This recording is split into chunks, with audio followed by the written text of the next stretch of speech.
രാധ ഞാൻ രാധ കണ്ണനെ മറക്കാത്ത രാധ. രാധ ഞാൻ രാധ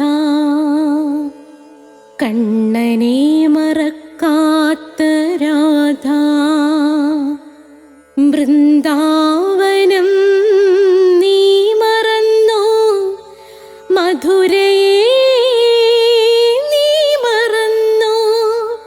വൃന്ദാവനം നീ മറന്നോ, മധുരയെ നീ മറന്നോ.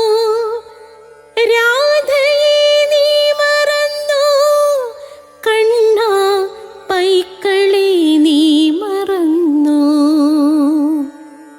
രാധയെ നീ മറന്നോ, കണ്ണാ പൈക്കളെ നീ മറന്നോ. രാധ രാധ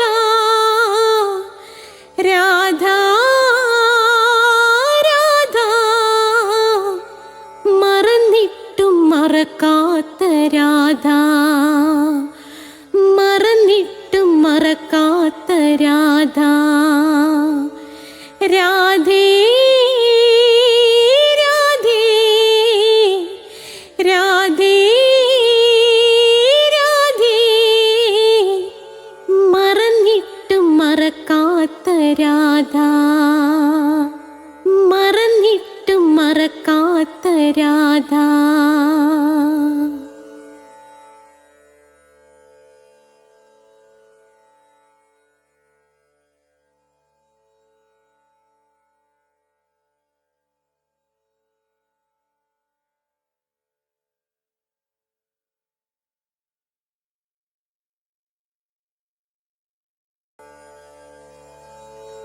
രാധ ഞാൻ രാധ കണ്ണനെ മറക്കാത്ത രാധ. രാധ ഞാൻ രാധ കണ്ണനെ മറക്കാത്ത രാധ. വൃന്ദാവനം നീ മറന്നോ, മധുരയെ നീ മറന്നോ. വൃന്ദാവനം നീ മറന്നോ, മധുരയെ നീ മറന്നോ. രാധേ രാധേ ഓ രാധേ രാധേ രാധേ രാധേ ഓ രാധേ രാധേ രാധേ രാധേ ഓ രാധേ രാധേ രാധേ രാധേ ഓ രാധേ രാധേ. രാധേ രാധേ എന്ന ചാനലിലേക്ക് എല്ലാ മാന്യ പ്രേക്ഷകർക്കും സ്വാഗതം. ഇന്ന് നമ്മൾ ശ്രീബുദ്ധനാണ് 9ാമത്തെ എപ്പിസോഡാണ്. ഇതിനു മുമ്പുള്ള എപ്പിസോഡ് കാണണമെന്ന് ആഗ്രഹമുള്ളവർ പ്ലേലിസ്റ്റ് എടുത്താൽ മതി. നമ്മുടെ വീഡിയോയിൽ എന്തൊക്കെ ഉണ്ടെന്ന് ഞാൻ ഈ അല്പം മുമ്പൊരു വീഡിയോയിൽ കൊടുത്തിട്ടുണ്ട്. എല്ലാ തിങ്കളാഴ്ചയും നാരായണീയം കേട്ട് ആരോഗ്യം രോഗം വരാതെ കാത്തുരക്ഷിക്കുക. ചൊവ്വാഴ്ച 12 മണിക്ക് രാധയുടെ പ്രണയം കേട്ട് പ്രണയ സാഫല്യം നേടുക. ബുധൻ വ്യാഴം അഷ്ടപതി കേട്ട് പ്രണയ സാഫല്യം, ഒപ്പം ദാമ്പത്യ സൗഖ്യം, ധനധാന്യ സമൃദ്ധി. വെള്ളിയാഴ്ച ദിവസം ശ്രീബുദ്ധൻ എഴുതിയ പ്രശസ്തമായ ധർമ്മപദം. ധർമ്മപദത്തിലൂടെ മാത്രമേ നിങ്ങൾക്ക് മോക്ഷമുള്ളൂ. അപ്പോൾ പിന്നെ അതുകൂടാതെ കഠിന കൃഷ്ണഭക്തനായ ഞാനെങ്ങനെ രാധാഭക്തനായെന്നത് സ്പോക്കൺ ഇംഗ്ലീഷ് പഠിക്കാൻ ആഗ്രഹമുള്ളവർക്ക് അതുണ്ട്. ജ്യോതിഷം താല്പര്യമുള്ളവർക്ക് ഓരോ നക്ഷത്ര ഫലവും കൊടുത്തിട്ടുണ്ട്. ഓരോ മാസത്തിൽ ജനിച്ചവരുടെ ഫലവും ഞാൻ കൊടുത്തിട്ടുണ്ട്. അതും നിങ്ങൾ നോക്കുക. അപ്പോൾ നമുക്ക് പ്രാർത്ഥിച്ചിട്ട് തുടങ്ങാം. ഓം മഹാഗണപതയേ നമഃ. ഓം മണിപത്മേ ഹും. ഓം രാധായേ സ്വാഹ. രാധേ രാധേ ഓ രാധേ രാധേ രാധേ രാധേ ഓ രാധേ രാധേ രാധേ രാധേ ഓ രാധേ രാധേ രാധേ രാധേ ഓ രാധേ രാധേ രാധേ രാധേ ഓ രാധേ രാധേ രാധേ രാധേ ഓ രാധേ രാധേ രാധേ. ബർസാനെ വാലി രാധാറാണി കി ജയ്. എൻ്റെ മാതാവ് രാധാറാണി കി ജയ്. എനിക്ക് സർവ്വ ഐശ്വര്യങ്ങളും വാരിക്കോരി തരുന്ന എൻ്റെ പൊന്ന് രാധാറാണി അമ്മ കി ജയ്.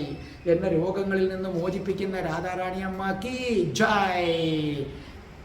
അപ്പോൾ നമ്മൾ രാധയുടെ പ്രണയം ചൊവ്വാഴ്ച ഇന്നലെ നിങ്ങൾ കണ്ടു കാണുമല്ലോ. അപ്പോൾ ശ്രീബുദ്ധനിലേക്ക് കടക്കാം.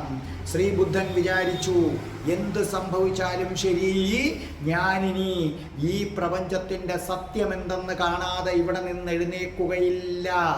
എനിക്ക് ജ്ഞാനം കിട്ടാതെ ഞാൻ ഒരിക്കലും ഇവിടെ നിന്ന് എഴുന്നേൽക്കുകയില്ല. അതിൻ്റെ പേരിൽ എന്തു വേണമെങ്കിലും സംഭവിച്ചോട്ടെ. ശ്രീബുദ്ധൻ കഠിനമായ ധ്യാനത്തിലേക്ക് അമർന്നു. ഈ ധ്യാനം മുടക്കാൻ വേണ്ടി മാരനും തൻ്റെ ഭൂതഗണങ്ങളും കുതിച്ചെത്തി. പക്ഷേ മാരൻ ഞെട്ടിപ്പോയി. കാരണം മാരൻ വന്നപ്പോൾ സിദ്ധാർത്ഥൻ്റെ ശിരസിന് മുകളിൽ കുട പിടിച്ചുകൊണ്ട് ബ്രഹ്മൻ നിൽക്കുന്നു. തൊട്ടടുത്ത് ദേവന്മാരുടെയും മാലാഖമാരുടെയും അകമ്പടിയോടുകൂടി തൻ്റെ കാഹളമൂതിക്കൊണ്ട് സക്കൻ നിൽക്കുന്നു. സക്കൻ ആരാണെന്ന് നേരത്തെ പറഞ്ഞു, പ്രകൃതി ശക്തികളായ ദേവന്മാരാണവര്. പക്ഷേ മാരൻ്റെ പരാക്രമികളായ ഭൂതഗണങ്ങളെ കണ്ടപ്പോൾ ഇവരെല്ലാം ഓടിക്കളഞ്ഞു. അങ്ങനെ ബുദ്ധൻ അവിടെ തനിച്ചായി. ബുദ്ധൻ എതിർവശത്തും മാരനും മാരൻ്റെ ഭൂതഗണങ്ങളും. അപ്പം മാരൻ എന്ത് ചെയ്തു? പെട്ടെന്ന് ഒരു ദൂതൻ്റെ വേഷമണിഞ്ഞു. എന്നിട്ട് എന്ത് ചെയ്തു? അലങ്കാര വസ്ത്രങ്ങളോട് ഓടിക്കിതച്ചു വന്നു. വന്നിട്ട് ധ്യാനത്തിലിരിക്കുന്ന ശ്രീബുദ്ധനോട് പറഞ്ഞു, അല്ലയോ ശാക്യ രാജകുമാരൻ്റെ സന്ദേശവുമായി ഞാൻ വന്നതാണേ. ശാക്യ രാജ്യത്ത് നിന്ന് വന്നതാണ്. നോക്കൂ കുമാര, ദേവദത്തൻ കപിലവസ്തു പിടിച്ചടക്കി. സിദ്ധാർത്ഥൻ്റെ പത്നിയെ അപഹരിച്ചു. അമൂല്യമായ വസ്തുക്കൾ കടത്തിക്കൊണ്ടുപോയി. ശുദ്ധോദനനെ കാരാഗ്രഹത്തിൽ അടച്ചു കഴിഞ്ഞു. സമാധാനം പുനഃസ്ഥാപിക്കാൻ ഉടൻ തിരിച്ചു വരണം. അങ്ങയുടെ പിതാവ് കാരാഗ്രഹത്തിലാണ്. അങ്ങയുടെ പത്നിയെ ദേവദത്തൻ കൊണ്ടുപോയി കഴിഞ്ഞിരിക്കുന്നു എന്ന് പറഞ്ഞു. അപ്പോൾ ബുദ്ധൻ അവിടെ ഇരുന്നുകൊണ്ട് പറഞ്ഞു, സ്ത്രീകളെ അപമാനിക്കാനും ശുദ്ധോദനനെ കാരാഗ്രഹത്തിൽ അടയ്ക്കാനും കാരണം അത് ദേവദത്തൻ്റെ കാമാസക്തിയും അത്യാഗ്രഹവുമാണ്. ഇനി ഭീരുക്കളായതുകൊണ്ടാണ് ശാക്യന്മാർക്ക് അത് തടയാൻ കഴിയാതെ ഇരുന്നത്. അതിന് ഞാൻ എന്ത് ചെയ്യാൻ? അങ്ങനെ സംഭവിച്ചിട്ടുണ്ടെങ്കിൽ അത് അവരുടെ വിധി. അതിനകത്ത് എനിക്കൊന്നും ചെയ്യാനില്ല. അപ്പം മാരന് മനസ്സിലായി ആ തന്ത്രം ഭരിച്ചില്ല എന്ന്. അപ്പം മാരൻ തൻ്റെ ഗണങ്ങളെ ചുഴലിക്കാറ്റായിട്ട് അയച്ചു. പക്ഷേ ആ ചുഴലിക്കാറ്റിന് ശ്രീബുദ്ധൻ്റെ വസ്ത്രം പീതാംബരത്തെ ഒന്ന് ചലിപ്പിക്കാൻ പോലും കഴിഞ്ഞില്ല. അപ്പോൾ എന്ത് സംഭവിച്ചു? മാരൻ ഭയങ്കരമായ പേമാരി, ഇടിയും മിന്നലും പേമാരിയും മഹാപ്രളയം സൃഷ്ടിച്ചു. പക്ഷേ ഒരു മഴത്തുള്ളി പോലും ബുദ്ധൻ്റെ ദേഹത്ത് വീണില്ല. മറ്റ് സ്ഥലങ്ങളിൽ വീഴും, ശ്രീബുദ്ധൻ്റെ ദേഹത്ത് വീണില്ല. മാരൻ അമ്പരന്നു പോയി. ഇതെന്താണ് സംഭവം? അപ്പം മാരൻ തോറ്റു പിന്മാറാൻ തയ്യാറല്ല. മാരൻ കൽമഴ പെയ്യിച്ചു. കൽമഴ പെയ്യിച്ചപ്പോൾ കല്ലുകൾ, വലിയ കല്ലുകളാണ് വീഴുന്നത്.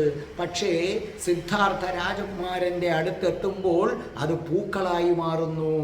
സകല കല്ലുമഴയും പുഷ്പവൃഷ്ടിയായി വന്ന് ആ സിദ്ധാർത്ഥ രാജകുമാരൻ്റെ പാദങ്ങളിൽ പതിക്കുകയാണ്.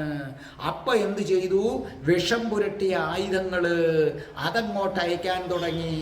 അപ്പോൾ ആ ആയുധങ്ങൾ ശ്രീബുദ്ധൻ്റെ ശിരസിൽ വന്നൊരു കൊട പോലെ തണലായി നിൽക്കാൻ തുടങ്ങി. അപ്പൊ ചുട്ടുപൊള്ളുന്ന മണല് കത്തുന്ന മണൽമഴയായി മാറി. അപ്പൊ മണൽമഴ പെയ്യുകയാണ്. പക്ഷേ മണലാകട്ടെ തീ പോലെ കത്തി ജ്വലിക്കുകയാണ്. പക്ഷേ അവ ശ്രീബുദ്ധൻ്റെ അടുക്കൽ വരുമ്പോൾ പുഷ്പവൃഷ്ടിയായി മാറുന്ന അത്ഭുത കാഴ്ചയാണ് മാരൻ കണ്ടത്. അപ്പൊ കൂരിരുട്ട് സൃഷ്ടിച്ചു, ഒന്നും കാണാൻ വയ്യാത്ത അവസ്ഥ. അപ്പോഴും അതൊന്നും സിദ്ധാർത്ഥനെ ബാധിക്കുന്നില്ല. അപ്പം മാരൻ പറഞ്ഞു, സിദ്ധാർത്ഥ, നീ ആ ഇരിപ്പടത്തിൽ നിന്ന് എഴുന്നേൽക്കൂ. ജ്ഞാനോദയം കിട്ടാനുള്ള ആ ഇരിപ്പിടത്തിൽ നിന്ന് എഴുന്നേക്കൂ. ആ ഇരിപ്പിടത്തിൽ ഇരിക്കാൻ സിദ്ധാർത്ഥ നിനക്കർഹതയില്ല, അവിടെ ഇരിക്കാൻ എനിക്കാണ് അർഹത. അപ്പൊ ശ്രീബുദ്ധൻ പറഞ്ഞു, മാരാ നിനക്ക് തെറ്റി. ഇതിന് 10 കാര്യങ്ങളിൽ പൂർണ്ണത തേടണം. അടിസ്ഥാന ധർമ്മം പോലും നിനക്കറിയില്ല. നീ ജ്ഞാനമാർഗം നേടിയിട്ടില്ല. ജ്ഞാനമാർഗം നേടാത്ത നീ എങ്ങനെയാണ് ഇവിടെ ഇരിക്കുന്നത്? അപ്പം മാരന് ഭയങ്കര കോപം വന്നു. കോപാകുലനായ മാരൻ തൻ്റെ കുന്തമെടുത്തൊരൊറ്റയേറി. പക്ഷെ അത് ശ്രീബുദ്ധന്റെ ദേഹത്ത് കൊള്ളാതെ പാറയിൽ തട്ടി ചിതറി പിളർന്ന് ആ കഷണങ്ങൾ മുത്തുക്കൊടയായി ശ്രീബുദ്ധന്റെ തലയ്ക്കൽ വന്നു നിന്നു.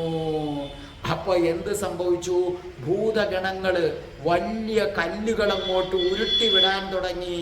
വലിയ കല്ലുകൾ എടുത്തെറിഞ്ഞു.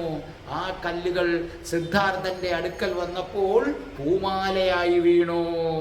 അപ്പോൾ സിദ്ധാർത്ഥൻ ചോദിച്ചു, മാരാ നിനക്ക് എൻ്റെ സ്ഥാനത്തിരിക്കണമെങ്കിൽ നീ ദാനം ചെയ്തിരിക്കണം.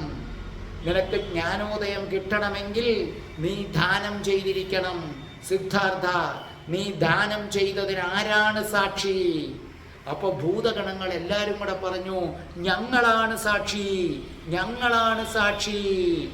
അപ്പോൾ മാരൻ ചോദിച്ചു, സിദ്ധാർത്ഥ നീ ദാനധർമ്മങ്ങൾ ചെയ്തിട്ടുള്ളതിന് ആരാണ് സിദ്ധാർത്ഥ സാക്ഷി? അപ്പൊ സിദ്ധാർത്ഥൻ പറഞ്ഞു, മാരാ നീ ഭിക്ഷ നൽകിയതിന് ഒട്ടേറെ സാക്ഷികളുണ്ട്. എനിക്കങ്ങനെ ആരുമില്ല സാക്ഷി പറയാൻ. പൂർവജന്മങ്ങളിൽ ഞാൻ ചെയ്തിട്ടുള്ള ദാനധർമ്മങ്ങളോടൊപ്പം വസന്തരനായി ഞാൻ ജന്മമെടുത്തിട്ടുണ്ട്. എൻ്റെ ഒരു പൂർവജന്മത്ത് വസന്തരനായി ഞാൻ ജന്മമെടുത്തു. അന്ന് ഞാൻ അമാനുഷികമായ ദാനധർമ്മങ്ങൾ ചെയ്തിട്ടുണ്ട്. അതിന് സാക്ഷിയാകാൻ അചഞ്ചലയായ ഈ ഭൂമിയോട് സിദ്ധാർത്ഥൻ ആവശ്യപ്പെടുന്നു. അല്ലയോ ഭൂമി ദേവി, ഞാൻ വസന്തരനായി ജനിച്ചപ്പോൾ അമാനുഷികമായ രീതിയിൽ ദാനം ചെയ്തിട്ടുണ്ടോ? ദാനം ചെയ്തിട്ടുണ്ടെങ്കിൽ ഭൂമി ദേവി അതിവിടെ വ്യക്തമാക്കൂ. എന്നിട്ട് തൻ്റെ കൈത്തലം കൊണ്ട് ഭൂമിയെ സ്പർശിച്ചു. എന്നിട്ട് വീണ്ടും സിദ്ധാർത്ഥൻ പറഞ്ഞു, വസന്തരനായി ജീവിച്ച കാലയളവിൽ ഞാൻ ചെയ്തിട്ടുള്ള ദാനധർമ്മങ്ങൾക്ക് ഭൂമി ദേവി നീ സാക്ഷിയാണോ അല്ലയോ? നീ സാക്ഷിയാണോ അല്ലയോ? നീ സാക്ഷിയാണോ അല്ലയോ? 3 തവണ ബുദ്ധൻ അത് ഉരുവിട്ടു. ഒരു നിമിഷം അവിടെ നിശബ്ദത പരന്നു. ആ നിശബ്ദത മാരനും ഭൂതഗണങ്ങളും ഉത്കണ്ഠാകുലരായി നീക്കി നിന്നു. പെട്ടെന്ന് ഇടിമുഴക്കം പോലെ ഒരു ശബ്ദത്തിൽ ഭൂമി പറഞ്ഞു, ഞാൻ അതിന് സാക്ഷിയാണ്, ഞാൻ അതിന് സാക്ഷിയാണ്, ഞാൻ അതിന് സാക്ഷിയാണ്.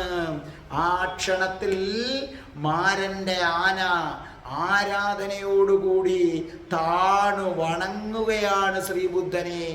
ഭൂതഗണങ്ങൾ പേടിച്ചുപോയി, അവർ ഓടിപ്പോയി. മാരനാകെ അപമാനിതനായി പോയി. പക്ഷേ മാരൻ പിന്മാറാൻ തയ്യാറായില്ല. അവൻ എന്തു ചെയ്തു? തൻ്റെ മക്കളായ തൻഹയെ വിളിച്ചു, രതിരാഗയെ വിളിച്ചു.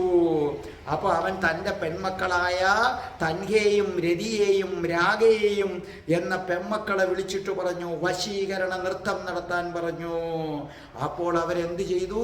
സിദ്ധാർത്ഥന്റെ മുന്നിൽ അതീവ മോഹിനികളുടെ വേഷം കെട്ടി ലാസ്യ നൃത്തമാടാൻ തുടങ്ങി. ഏത് പുരുഷന്റെയും മനസ്സിനെ ഇളക്കുന്ന അതീവമായ ലാസ്യ നൃത്തം, ശൃംഗാര നൃത്തം തുടങ്ങി. അപ്പോൾ ശ്രീബുദ്ധൻ പറഞ്ഞു, നിങ്ങളുടെ ശരീരം മലിനമാണ് സ്ത്രീയെ. അവര് ഞെട്ടിപ്പോയി. എന്ത് മലിനമോ? ഞങ്ങൾ സുഗന്ധ വസ്തുക്കളും പൂശി നിൽക്കുകയാണ്. അപ്പോൾ ശ്രീബുദ്ധൻ പറഞ്ഞു, ഹേ സ്ത്രീയെ, ഹേ പുരുഷ, നിങ്ങളുടെ രണ്ടിൻ്റെയും ശരീരം മലിനമാണ്. അവിടെ ജനനമുണ്ട്, മരണമുണ്ട്, രോഗമുണ്ട്, വാർദ്ധക്യമുണ്ട്. ഇത് 3ഉം ചേർന്ന് മലിനമാണ് ഒരു മനുഷ്യന്റെ ശരീരം. ഞാൻ ഒരു സാധാരണ മനുഷ്യന് നേടാൻ വിഷമകരമായ ഏറ്റവും വിലപ്പെട്ട ആ സത്യം കണ്ടെത്താനുള്ള ശ്രമമാണ്. അതിൻ്റെ മുന്നിൽ സ്ത്രീയെ ഈ മലിനമായ ശരീരം കാട്ടിയിട്ട് ഒരു കാര്യവുമില്ല എന്ന് പറഞ്ഞു. അപ്പോൾ അതിൽ ഒരു മകൾ യശോധരയുടെ വേഷം ധരിച്ചു. യശോധരയുടെ വേഷം ധരിച്ചിട്ട് വന്ന് പറഞ്ഞു, രാജകുമാര, ഞാൻ അങ്ങയെ തിരക്കി നടക്കുകയായിരുന്നു രാജകുമാര, ഞാൻ യശോദയാണ് രാജകുമാര, എനിക്ക് വേർപാട് സഹിക്കാൻ പറ്റുന്നില്ല രാജകുമാര, ഞാൻ മരിച്ചു പോകും, വേർപാട് സഹിക്കാൻ കഴിയാതെ ഞാൻ മരിച്ചു പോകും, ഞാൻ മാനസികമായി തകർന്നു പോയി. നോക്കൂ സിദ്ധാർത്ഥ, എന്നെ നേടാൻ വേണ്ടി മെരുങ്ങാത്ത കുതിരയെപ്പോലും മെരുക്കിയവനല്ലേ അങ്ങ്, ദയവ് ചെയ്ത് എന്നെ കൈവിടരുതേ സിദ്ധാർത്ഥ, എന്നെ കൈവിടരുതേ, എന്നോടൊപ്പം വരൂ എന്ന് പറഞ്ഞു. അപ്പോൾ സിദ്ധാർത്ഥൻ പറഞ്ഞു, ആരോമലായ നിഷ്കളങ്കയായ യശോധരാ ദേവിയുടെ പേര് ചൊല്ലി വേഷം കെട്ടി നാടകം കളിക്കുന്ന കള്ളിപ്പെണ്ണേ, എനിക്കത്ര പ്രിയപ്പെട്ടവളായ യശോധരയുടെ രൂപത്തിൽ വന്നതുകൊണ്ട് മാത്രം നിന്നെ ഞാൻ ശപിക്കുന്നില്ല. അതല്ലാത്ത പക്ഷം എൻ്റെ ശാപാഗ്നിയിൽ നീ ഭസ്മമായി തീരും. നീ യശോധരയുടെ രൂപം വേഗം മാറ്റൂ. യശോധരയുടെ നിഷ്കളങ്കമായ രൂപം ധരിച്ചതുകൊണ്ടാണ് നിന്നെ ഞാൻ ഭസ്മമാക്കാത്തത്. അതോടുകൂടി അവർക്ക് ഭയവും പരിഭ്രമവും ലജ്ജയും തോന്നി. പെട്ടെന്ന് മാരൻ്റെ മക്കൾ ബുദ്ധനെ അനുഗ്രഹിച്ചു. താങ്കളുടെ ഹൃദയം ആഗ്രഹിക്കുന്നതെന്തോ അത് നേടുമാറാകട്ടെ. സ്വയം മോക്ഷം നേടുന്ന നിങ്ങൾ ഏവരെയും മോക്ഷത്തിലേക്ക് നയിക്കുമാറാകട്ടെ. മാരൻ്റെ ഭൂതഗണങ്ങൾ പരാജയപ്പെട്ടു എന്ന്, അവൻ്റെ മക്കളുടെ വശീകരണ തന്ത്രങ്ങളെല്ലാം പാഴായിപ്പോയി എന്നും കണ്ടപ്പോൾ ദേവന്മാര് ബോധിവൃക്ഷ ചുവട്ടിൽ സമ്മേളിച്ചു. എന്നിട്ട് അവർ പറഞ്ഞു, അനുഗ്രഹീതനായ ബുദ്ധൻ വിജയിച്ചിരിക്കുന്നു, പ്രലോഭനങ്ങളെയൊക്കെ അതിജീവിക്കപ്പെട്ടിരിക്കുന്നു, പ്രലോഭകരെയൊക്കെ പുറത്താക്കപ്പെട്ടിരിക്കുന്നു എന്നവര് ഉച്ചത്തിൽ വിളിച്ചു പറഞ്ഞു. ഓർമ്മിക്കുക, ഈ സംഭവങ്ങൾ അത്രയും അരങ്ങേറിയത് സൂര്യാസ്തമയ സമയത്തിന് മുൻപായിരുന്നു. സന്ധ്യയോടുകൂടി സിദ്ധാർത്ഥൻ ഗാഠമായ ധ്യാനത്തിലായി. സന്ധ്യ ആയതോടുകൂടി സിദ്ധാർത്ഥൻ ഗാഠമായ ധ്യാനത്തിലായി. ആ ധ്യാനത്തിൽ മുഴുകിയിരിക്കുകയാണ്. അങ്ങനെ രാത്രിയുടെ ഒന്നാം യാമത്തിൽ സിദ്ധാർത്ഥന് പൂർവജന്മങ്ങളെ കുറിച്ചുള്ള ജ്ഞാനങ്ങൾ ലഭിച്ചു. കഴിഞ്ഞ ജന്മം താൻ ആരായിരുന്നു, അതിനപ്പുറമുള്ള ജന്മം താൻ ആരായിരുന്നു, അങ്ങനെ ജന്മമെടുത്ത സകല പൂർവജന്മങ്ങളും സിദ്ധാർത്ഥന്റെ മുന്നിൽ ഒരു തിരശീലയിൽ എന്ന വണ്ണം തെളിഞ്ഞു വന്നു. രാത്രിയുടെ ഒന്നാം യാമത്തിൽ, രാത്രിയുടെ രണ്ടാം യാമത്തിൽ സിദ്ധാർത്ഥന് ത്രികാല ജ്ഞാനം ലഭിക്കുകയാണ്. രാത്രിയുടെ മൂന്നാം യാമത്തിൽ തിന്മയുടെ ഉറവിടമായ കാര്യകാരണ ബന്ധങ്ങളെക്കുറിച്ച്, എന്താണ് നന്മ, എന്താണ് തിന്മ, അതിനെക്കുറിച്ചുള്ള വ്യക്തമായ ബോധം കിട്ടുകയാണ്. ഒടുവിൽ പ്രഭാതം പൊട്ടിവിടർന്നപ്പോൾ സമ്പൂർണ്ണ ബോധോദയത്താൽ സിദ്ധാർത്ഥൻ അനുഗ്രഹീതനായി തീർന്നു. മഹത്തായ മുഹൂർത്തം, ലോകരാശികൾക്ക് മുഴുവൻ രോമാഞ്ചമുണ്ടാക്കുന്ന മുഹൂർത്തം. ആ മുഹൂർത്തത്തില് നിരവധി അത്ഭുതങ്ങളുണ്ടായി. എന്തൊക്കെയാണ് ആ അത്ഭുതങ്ങൾ? ബുദ്ധന് ജ്ഞാനോദയം സിദ്ധിച്ച ആ നിമിഷം 6 തവണ ഭൂമി കുലുക്കമുണ്ടായി. ധ്യാനത്തിലിരുന്ന സിദ്ധാർത്ഥന്റെ ശരീരത്തിൽ നിന്നും പ്രസരിച്ച 6 രശ്മികളുടെ അഭൗമ ശോഭയിൽ പ്രപഞ്ചം മുഴുവനും പ്രകാശപൂരിതമായി. അപ്പൊ 6 തവണ ഭൂമി കുലുങ്ങി. സിദ്ധാർത്ഥന്റെ ദേഹത്ത് നിന്ന് 6 തവണ പ്രകാശരശ്മികൾ വന്നു. ഈ ഭൂമി മുഴുവനും പ്രകാശം കൊണ്ട് നിറഞ്ഞു. തീർന്നില്ല. സകലരുടെയും ഹൃദയങ്ങളിൽ നിന്ന് വെറുപ്പും വിദ്വേഷവും എല്ലാം മാഞ്ഞുപോയി. ആർക്കും ആരോടും വെറുപ്പില്ല, ആർക്കും ആരോടും വിദ്വേഷമില്ല. അതുമാത്രമല്ല, കുറവുകളെല്ലാം നികത്തപ്പെട്ടു. രോഗികളെല്ലാം സുഖം പ്രാപിച്ചു. കഠിനമായ രോഗം ബാധിച്ചു കിടന്നവരില്ലേ, അവര് വരെ ആ സമയത്ത് സുഖം പ്രാപിച്ചു. നരകത്തിന്റെ ബന്ധനങ്ങൾ അയഞ്ഞുപോയി. പ്രപഞ്ചത്തിലെ സകല ചരാചരങ്ങളും പരസ്പരം സ്നേഹത്തോടുകൂടി കഴിയാൻ തുടങ്ങി. അതേ പുലികൾ തൻ്റെ പുലിക്കുട്ടികളെ നക്കിക്കൊണ്ടിരിക്കുന്നിടത്തേക്ക് കലമാൻ ധൈര്യത്തോടെ ചെന്നു. അവർ വെള്ളം കുടിക്കുന്ന ഊറ്റുറവയിൽ നിന്നും പുലികളും പുലിക്കുട്ടികളും കലമാനും ഒന്നിച്ചു വെള്ളം കുടിക്കാൻ തുടങ്ങി. യാതൊരു ഭയവുമില്ലാതെ മുയൽക്കുട്ടികൾ സിംഹത്തിൻ്റെ അടുക്കലേക്ക് ചെന്നു. സിംഹം അവരെ വാത്സല്യത്തോടെ നോക്കാൻ തുടങ്ങി. കഴുകനാകട്ടെ തൻ്റെ കൂർത്ത ചുണ്ടിൽ നിന്ന് ചോരപ്പാടുകൾ മായ്ച്ചു കളഞ്ഞു. കഴുകന്റെ താഴെ മുയലുകളും മറ്റും ഓടിക്കളിക്കാൻ തുടങ്ങി. പൊന്മാന്റെ അടുക്കൽ വന്ന് മീനുകൾ ഓടിക്കളിക്കാൻ തുടങ്ങി. ജീവികൾ ആരെയും ഉപദ്രവിക്കാത്ത അത്ഭുതകരമായ ഒരു നിമിഷമായിരുന്നു. അപ്പോൾ ബുദ്ധന് ബോധോദയമുണ്ടായതോടുകൂടി ഈ പ്രപഞ്ചം മുഴുവൻ മാറി മറിഞ്ഞു. പ്രപഞ്ചത്തിലെ സകല രോഗികളും രോഗമുക്തരായി മാറി. അത്ഭുതം, അത്ഭുതം! ജനങ്ങൾ വിളിച്ചു പറഞ്ഞു, എന്തോ അത്ഭുതം സംഭവിച്ചിരിക്കുന്നു, എന്തോ അത്ഭുതം ഇന്നത്തെ ദിവസം സംഭവിച്ചിരിക്കുന്നു എന്ന് പറഞ്ഞു. ഈ സമയത്ത് ശ്രാവസ്തിയിലെ കൊട്ടാരത്തില് സിദ്ധാർത്ഥന്റെ പ്രിയപ്പെട്ട പത്നി തൻ്റെ ഭർത്താവിൻ്റെ വേർപാടിൽ മനം നൊന്ത് ദുഃഖിച്ച് കരഞ്ഞ് തളർന്ന് നെടുവീർപ്പിട്ട മെത്തയിൽ കിടക്കുകയാണ്. ദുഃഖം കൊണ്ട് സഹിക്കാൻ വയ്യാത്ത യശോദരയുടെ മനസ്സിനകത്ത് ആ നിമിഷം യശോദരെ അറിയാതെ ഒരു വെളിച്ചം വീശി. യശോദരെ അറിയാതെ യശോദരയുടെ ഉള്ളിൽ അകാരണമായിട്ടൊരാഹ്ലാദമുണ്ടായി. അതേ, തൻ്റെ പ്രാണനാഥൻ തന്നെ പിരിഞ്ഞിട്ട് 6 വർഷമായി. യശോദ വിചാരിക്കുകയാണ്, ഈ 6 വർഷത്തെ ക്ലേശത്തിന് ഫലം കണ്ടെത്തിയോ? 6 വർഷത്തെ ജീവിത ക്ലേശത്തിന് ഫലം കണ്ടെത്തിയോ? എന്താണ്? എൻ്റെ ദുഃഖങ്ങൾ ഓടി ഒളിച്ചു, എൻ്റെ മനസ്സ് സന്തോഷം കൊണ്ട് തുള്ളിച്ചാടുന്നു. എന്താ സംഭവിച്ചത്? എൻ്റെ പ്രാണനാഥൻ 6 വർഷങ്ങൾക്ക് ശേഷം ജ്ഞാനോദയം ലഭിച്ചുവോ? അല്ലെങ്കിൽ എൻ്റെ മനസ്സിൽ ഇന്നുവരെ സന്തോഷമുണ്ടായിട്ടില്ലല്ലോ.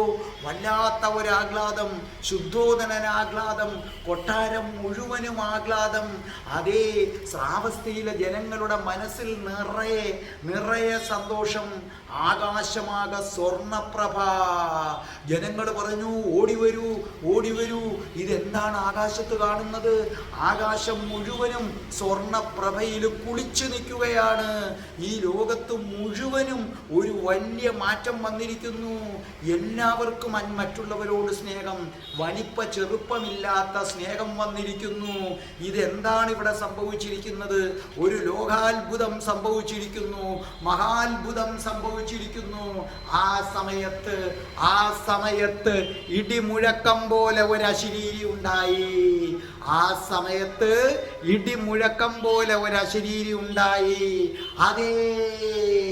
അതേ, സകല ജനങ്ങളും കേൾക്കുകയാണ്, ഉണരുവിൻ, സിദ്ധാർത്ഥൻ ജ്ഞാനോദയം ലഭിച്ചു, ബുദ്ധനായി. നമുക്കൊരു ബുദ്ധനെ ലഭിച്ചിരിക്കുന്നു. സിദ്ധാർത്ഥന് ജ്ഞാനോദയം ലഭിച്ചു. അന്തരീക്ഷത്തിൽ നിന്ന് ദേവതകൾ ആർത്തു വിളിക്കുന്ന ശബ്ദമായിരുന്നു അത്.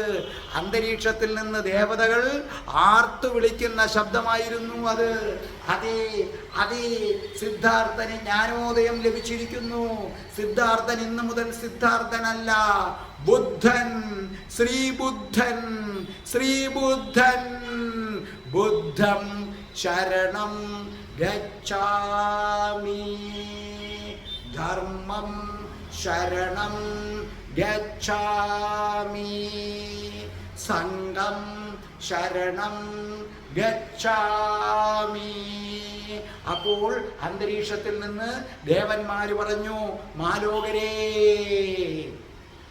സിദ്ധാർത്ഥൻ ബുദ്ധനായി മാറി, അവൻ ധർമ്മത്തിന്റെ സ്ഥാപകനായി മാറി. അതേ മാലോകരെ, നിങ്ങൾക്ക് മോക്ഷത്തിലേക്ക് എത്തിക്കുന്നതിന് വേണ്ടി അവനിതാ, മോക്ഷം ധർമ്മമാണ് മാലോകരെ, ആ ധർമ്മത്തിലേക്ക് എത്താനുള്ള വഴി ധർമ്മപദം, ആ ധർമ്മപദവുമായി അവൻ നിങ്ങളുടെ അടുക്കലേക്ക് വരികയാണ്. മാലോകരെ, ബുദ്ധന്റെ ധർമ്മപദം കേൾക്കൂ, മോക്ഷത്തിലേക്ക് പോകൂ. ബുദ്ധന്റെ ധർമ്മപദം കേൾക്കൂ, മോക്ഷത്തിലേക്ക് പോകൂ. രാധേ രാധേ പ്രേക്ഷകരെ, ആ ധർമ്മപദമാണ് ഞാൻ വെള്ളിയാഴ്ച പറയുന്നത്. ദേവന്മാർ അന്തരീക്ഷത്തിൽ നിന്ന് ആർത്ത് വിളിച്ച ആ ധർമ്മപദം ജനങ്ങളെല്ലാം കേൾക്കുകയാണ്. അതേ, ബുദ്ധൻ ധർമ്മം പ്രചരിപ്പിക്കാൻ വരാൻ പോകുന്നു. ബുദ്ധൻ ധർമ്മം പ്രചരിപ്പിക്കാൻ വരാൻ പോകുന്നു. ധർമ്മത്തിലേക്ക് എങ്ങനെ എത്തണമെന്നുള്ളതാണ് പദം. അതേ, അപ്പൊ ദേവന്മാര് പറഞ്ഞു, ശ്രീബുദ്ധൻ പറഞ്ഞിരിക്കുന്നു. കോടി കോടി നൂറ്റാണ്ടുകൾ കൂടുമ്പോൾ ഒരിക്കൽ മാത്രം സംഭവിക്കുന്ന അത്ഭുതം. ശ്രീബുദ്ധൻ പറഞ്ഞിരിക്കുന്നു, നിങ്ങൾ ഭാഗ്യവാന്മാർ, നിങ്ങൾക്ക് മോക്ഷം ലഭിക്കാൻ, ധർമ്മം പ്രചരിപ്പിക്കാൻ ധർമ്മപദവുമായി അവൻ വരുന്നു. അപ്പോൾ അന്തരീക്ഷത്തിൽ നിന്ന് വീണ്ടും മുഴങ്ങി ആ ശബ്ദം. പ്രപഞ്ചത്തിലെ ജനങ്ങൾ മുഴുവനേറ്റു പറഞ്ഞു. അതൊരു ഇടിമുഴക്കം പോലെ, ഒരു ഇടിമുഴക്കം പോലെ പ്രപഞ്ചമാകെ വ്യാപിച്ചു. ബുദ്ധം ശരണം ഗച്ഛാമി, ധർമ്മം ശരണം ഗച്ഛാമി, സംഘം ശരണം ഗച്ഛാമി. പ്രിയമുള്ളവരെ, നിങ്ങളും പറഞ്ഞോളൂ, ബുദ്ധം ശരണം ഗച്ഛാമി, ധർമ്മം ശരണം ഗച്ഛാമി, സംഘം ശരണം ഗച്ഛാമി. അടുത്ത ബുധനാഴ്ച ബോധോദയം കിട്ടിയ ബുദ്ധന്റെ ആദ്യത്തെ 41 ദിവസങ്ങൾ എന്തായിരുന്നു? ബോധോദയം കിട്ടിയതിനു ശേഷം 41 ദിവസം ബുദ്ധൻ എന്ത് ചെയ്തു? ആ കഥകളുമായി ഞാൻ വരികയാണ് അടുത്ത ബുധനാഴ്ച. രാധേ രാധേ, ഓ രാധേ രാധേ, രാധേ രാധേ, ഓ രാധേ രാധേ, രാധേ രാധേ, ഓ രാധേ രാധേ, രാധേ രാധേ, ഓ രാധേ രാധേ, രാധേ രാധേ, ഓ രാധേ രാധേ, രാധേ രാധേ, ഓ രാധേ രാധേ. ഓം ശ്രീം ഹ്രീം ക്ലീം ഐം രാം രാസേശ്വരി രാധികായേ സ്വാഹ.